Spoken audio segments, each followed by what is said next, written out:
two things, both of which you're probably aware of. One is there's only love. Everything everywhere is God's infinite love showing up in a special and unique way. Number two, there is a law, a creative law, the law of the universe, that responds to our positive, life-fulfilling, life-affirming intentions by saying yes. And we're going to double back around to that, probably over and over again, because it's the sort of thing that keeps coming up. It's kind of bubbling up for me now. Reverend Dave and I spent the week at Unity Village in Lee's Summit, Missouri, just outside Kansas City. It's the large piece of property that's owned by New Thought. It's been part of Unity for 128 years. the property is not quite that old, but there's a prayer vigil that's going on that's been running continuously 24/7 for 128 years, which is in Silent Unity in one of the buildings on the campus there. So there is a lot of, what's the term? Oomph. There's a lot of presence. And one of the things that the folks at Unity have done is they allow us, when we're visiting, to sit in a prayer vigil. So I actually had the opportunity a couple of times to spend a half an hour in this prayer vigil, praying for all of the people all over the world who are communicating with Silent Unity, asking for whatever it is that they want in their lives.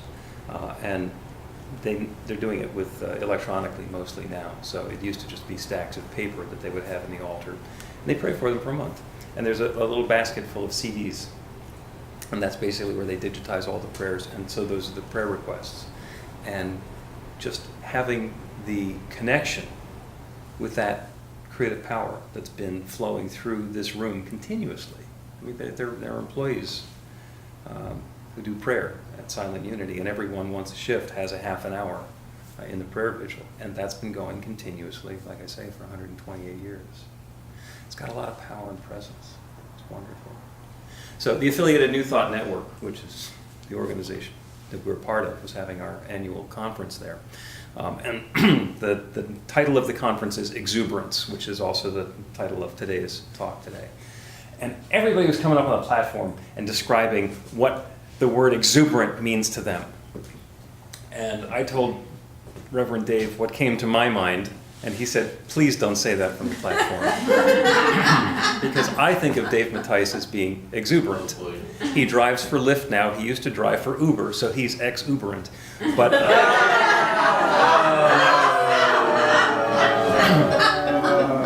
actually, you got it the reverse way, but that's okay. It works.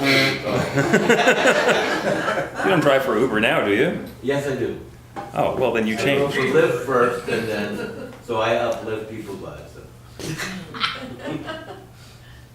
Moving on. I'm done. And there are just so many ways that the phrase came out, that the meaning came out. And there were all sorts of wonderful stories that came out of lots of different people. And they kept on dovetailing back and forth to those 2 points. There's only love, and it works through law continuously. Our friend Dr. Janine Burns, who's a minister on Long Island, was telling a story about the great Blondin. He was born Jean-Francois Gravelot in France, and this is like in 1820 something. And by 5 years old, he was enrolled in gymnastics school, and he wound up becoming one of the great acrobats in the world. So she told a great story about the great Blondin and the death-defying feats that he did.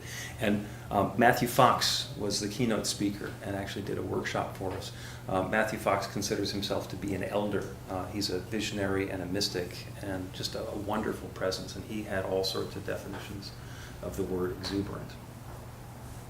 And one of the things that he was talking about is a new program, organization, operation that he has, which is called the Order of the Sacred Earth. And I picked up his book, The Order of the Sacred Earth. Because his point was, Earth is sacred. And it doesn't matter what religion or spiritual tradition you're part of. It doesn't matter what country you live in. It doesn't matter what political party you're part of. We're all living on the same planet. We're all living on planet Earth. And it turns out that when you ask people if they think that Earth is important, we all say yes. So the Order of the Sacred Earth is something that anybody can become part of. And Reverend Dave and I are looking at how to make the Order of the Sacred Earth part of New Thought Philadelphia, or New Thought Philadelphia part of the Order of the Sacred Earth. Here's the vow. And say, you treat the vow. It's really simple. I promise to be the best lover and defender of Mother Earth that I can be. That's it. I promise to be the best lover and defender of Mother Earth that I can be. And it's pretty easy to agree to that. There can be a lot of implications on what that means when we get into our creativity, when we get into what it is that we're saying yes to. What is it that I'm promising? Can I make this promise and think about myself and still drink out of styrofoam cups? I don't know. Maybe I can. Maybe not. Can I still drive the way that I've been driving, or heat my house the way that I've been heating my house? Maybe. Do I have to stop doing everything else and be an activist so that I can be a member of the Order of the Sacred Earth? Probably not. But there are people who can. So the idea is to take that idea, to be the best defender of Mother Earth that I can be, and see what that looks like in my life, and step into that, and step up into that, and allow that to continue to happen. And that's always what's going on. It's fascinating. We can ask almost anybody, do you believe that, that humanity is taking more resources out of the earth than the earth is able to replenish? Everybody says yes to that. Everybody says yes, that we are depleting the earth. And yet, we still have fossil fuels. And yet, we're still doing the mining that we're doing, and we're still pouring pollution into the planet, et cetera, et cetera, et cetera. Because it turns out that people have a different idea of what the timeline is. Yeah, I know that the stuff that we're taking isn't being replenished, but we have plenty of time before we run out. Or it's okay to run this oil company for a while, because it pays the bills really nicely in supporting all of these people. We can do this because it's good for me. And we get into our little narrow focus of why it's okay to do something that on the grand scale we don't think is okay. But it's about getting into, what's the question here? What am I committing to? What is it that I'm agreeing to? And it might be the Order of the Sacred Earth, or it might just be how you're living your life. Every once in a while we get to look at ourselves, and I'm exuberant. I have a zestful enthusiasm for what I'm doing, for what I'm bringing into the world, and for the stuff that I'm involved in. And sometimes I get to look and say, is that serving me? Is that serving my family, my community? Is that serving the world? And I get to fine-tune. I get to change my path, my course a little bit every now and again. I'm really sensitive to the people who are running oil companies now. I mean, I'm not like a huge rah-rah cheerleader for them, but because I understand what the problems and the difficulties are. Chemicals are on the one hand pretty good, and on the other hand a little scary. So there's a balance point to be had there. But my first career was in AM radio. I played music and told jokes on AM radio. Well, that went away. That's not a thing anymore. After that, I got into desktop publishing. I actually went to work for a company that made typesetting equipment. There are no typesetters anymore. The company that I went to work for doesn't exist anymore because the industry went away. I worked for an organization that sold, was a distributor selling supplies to printing companies. It got bought by one of the manufacturers of the supplies, so that they went away. And every time that happened, it was like stepping off of the stone, and the rest of the bridge behind me is falling apart. So I have to jump from one to the next to the next. I ran a marketing company. I was very happy running my little marketing company, working from home, being in charge of my own schedule. My specialty was postcards.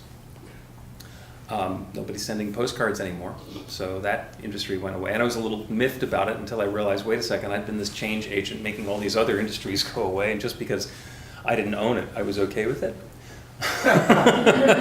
So when the one that I was working in went away, then that was okay too. But that's growth, that's evolution, that's progress, that's the way things continue to expand and unfold. I'm pretty clear that what I'm doing now of being a minister is something that I want to do for life. This is transformative, and the ministry keeps changing. I was a teen group minister for a while. Now I'm a big kids minister. And that can continue to morph at whatever scale and size and scope it's going to be. Getting together with my fellow ministers at the conference is wonderful because there's so many different people doing different things and bringing a different perspective to it. But it was pretty clear to me that this is my life's work, which is actually a fun story because probably 5 or 6 years ago, the first time we went to the ANTN Conference, Reverend Dave and I were buttonholed by Reverend Dr. Lisa Stewart, who's currently in Milwaukee and had been in North Carolina, and I'd known actually my days before getting into ANTN. And she said, are you interested in pursuing the path to ordination? And we had been licensed as ministers, credentialed like for a year. So I was like, well, what's involved in that? I don't know, sure, it seems like the sort of thing that would be valuable, but we'll get back to you. So time passes and the earth cools. And in case you don't know, an ordained minister is a minister who has clearly had a calling and is called to the ministry, and it's a lifetime appointment for ordination. And our accrediting body, which is the Emerson Theological Institute, which is where the ministerial license came from. Our practitioners are licensed under the Emerson Institute. There's education programs available, doctors and master's degrees and so forth. And so on the way out to the conference, Dave and I were saying, hey, maybe we should find out what ordination is about, because it does seem like the sort of thing that fits for us. So I talked to Dr. Pizzello, Dr. Angelo Pizzello. Wonderful guy. He is the most exuberant person you're ever likely to meet. He says yes. When you ask him a question, he says, well, let's figure out a way to do that. I can't do it the way that you said, but let's get to yes. Let's figure out how to make these pieces fit together. So through conversations and whatnot, it's like, yes, there's a path to ordination, and it's relatively straightforward, and there's a couple of pieces that are involved. Kansas City International Airport is pretty small. So when we got to the gate, we got to gate 65, and there's a bunch of ministers that are all coming back to Philadelphia, New Jersey. And one of my fellow ministers says, Angie wants to talk to you. He was at gate 63. So I walked over to gate 63, and I had a conversation with him about a bunch of things we need to talk about. I said, oh, and what do we actually need to do for ordination? He says, well, what you're going to do is you need to officially notify us by email that you are that you're interested in pursuing ordination, and then that'll be reviewed by the Board of Regents, and then you'll receive a call to ordination. Okay, sounds pretty easy. So I went up to Dave and I said, all I've got to do is send Angelo an email. So I'm sitting on the plane and on my phone before they close the door. I write an email. Reverend Dave and I are interested in pursuing ordination. I showed it to Dave. He says, looks good. I said, well, hit the send button. So he's hit send on my phone. Got home. There was an email back from Angelo saying that the Board of Regents had met by Skype, and because one of the other members of the Board of Regents is his wife, Stella, who was on the seat next to him on the plane. So on the flight, they had a meeting of the Board of Regents, and Reverend Dave and I have been called to ordination.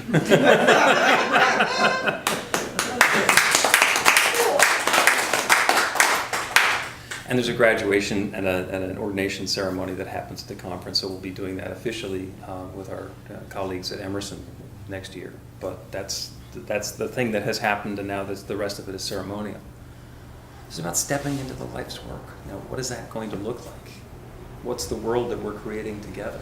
And that feels really good to know that I'm on this path, and the path is working for me. And there are other paths. We don't have to be on one path. The Order of the Sacred Earth is definitely another path to be involved in. And the other one, which I got to say, because it's getting to be the end of October, midterms year, is the process that we use to create our government and our country. We're a democratic republic, so we don't actually vote for the stuff. We vote for the people who vote for the stuff. And that comes up every couple of years. And I'm not going to tell you who to vote for. First of all, it would be unethical for me to do that from the platform because this is not a political platform.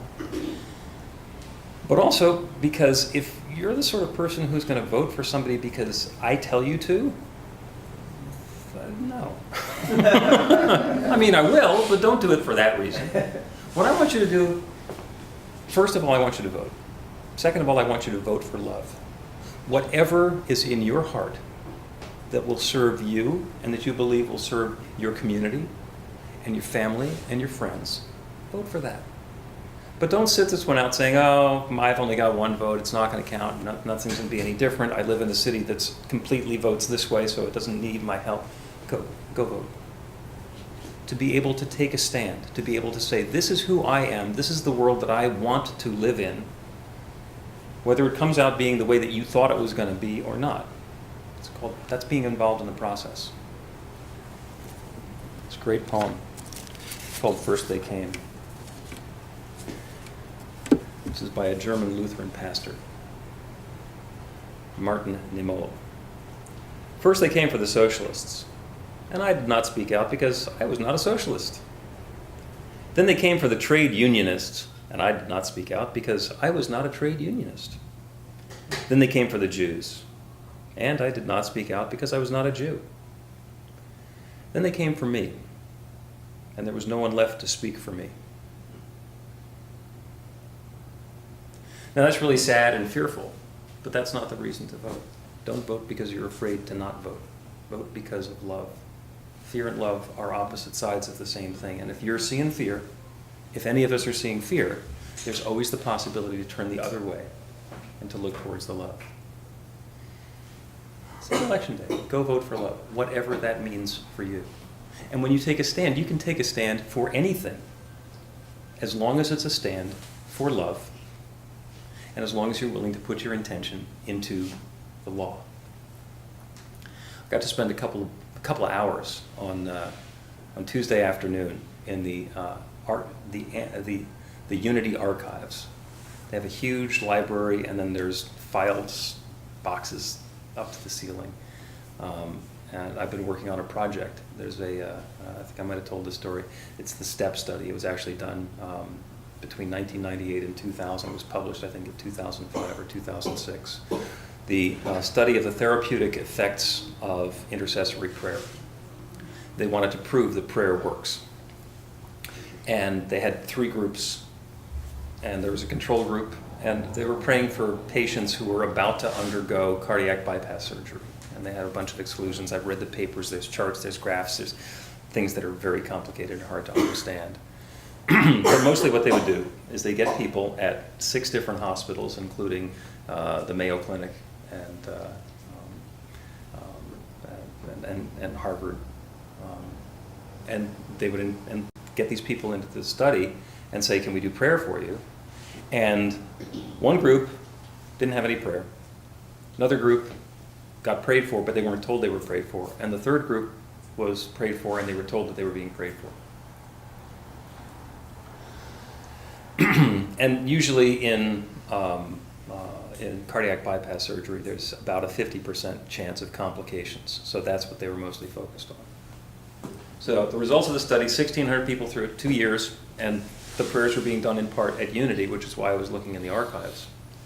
52% of the patients in the control group had complications. About 52% of the patients who were in the prayer group who were not told they were being prayed for, 52% of them had complications. The group that was being prayed for, 59% complications. Well, that's not the way it's supposed to work. So I was in the archives, and I actually got to see the correspondence back and forth between Unity and the people at Harvard who were running the study. And there's introductory letters which are all puffed up because they got the titles of the people at Harvard. Of course, that's going to impress anybody. When they're at Harvard, they must know what they're talking about. And there's like 29 bullet points on the contract about what it is that Unity is going to do. And they weren't getting paid. They were just agreeing to do this because they run Silent Unity as a prayer ministry. And then there was the page of instructions to the people doing the prayer, which was half of an 8.5 by 11. Had 4 pieces of instructions. 3 of them were about how to get the list and how to sign your name to it. One step said, and in your prayer, make sure to include a successful surgery with no complications.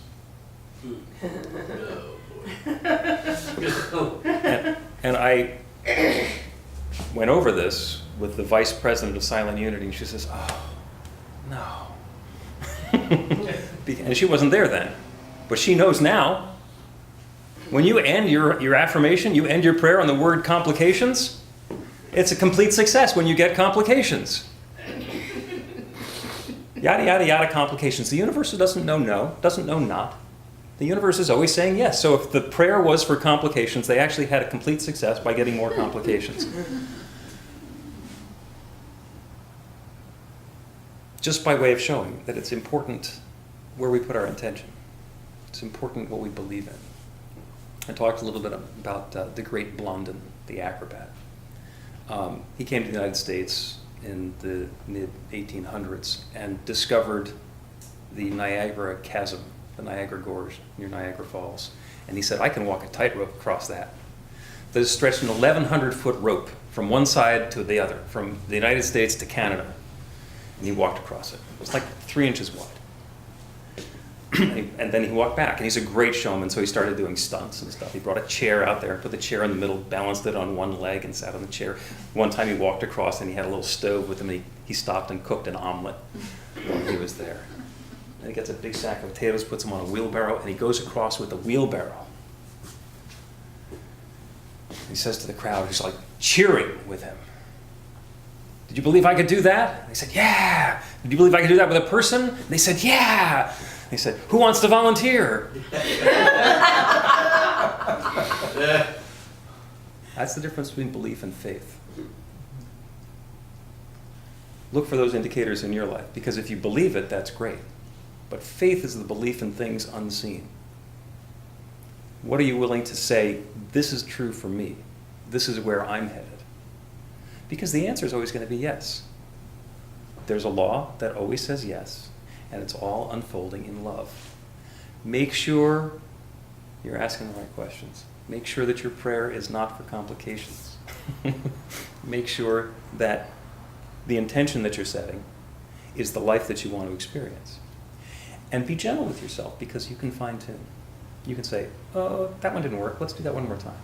Yeah, let me change and redial, refocus on what it is that I want to do, so that as you move forward, everything can get better and better and better. Because you deserve it. Because you're a bright light of love, and so it is. So it is.